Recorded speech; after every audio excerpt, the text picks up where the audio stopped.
In today's video, I'm going to teach you how to thicken corners on Canva. By the end of this tutorial, you'll know exactly how to adjust and control the roundness of corners on your shapes or elements so they look cleaner, more professional, and better suited to your design. First, make sure you have your Canva design open and that you've selected the element you want to edit. This can be a shape, a text box with a background, or any object that supports corner rounding. Click once on the element so you see the selection box and the toolbar appear at the top of your screen. Now, look toward the top toolbar for the corner rounding icon. This usually looks like a small square with rounded corners. Go ahead and click on that icon. When you do this, Canva activates the corner controls for the element you've selected.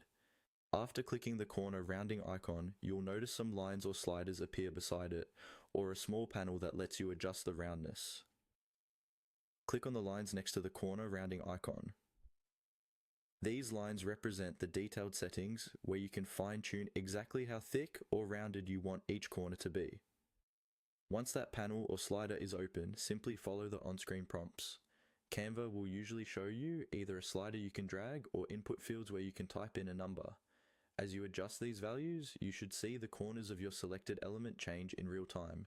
Dragging to the right will generally make the corners thicker and more rounded, while dragging to the left will keep them sharper and closer to a standard rectangle. Take a moment to experiment.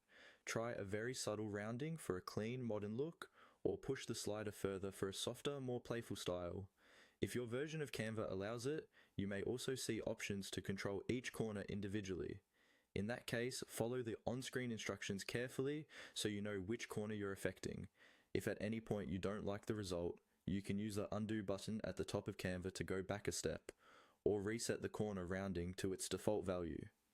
Once you're happy with the thickness of your corners, simply click away from the element or close the settings panel.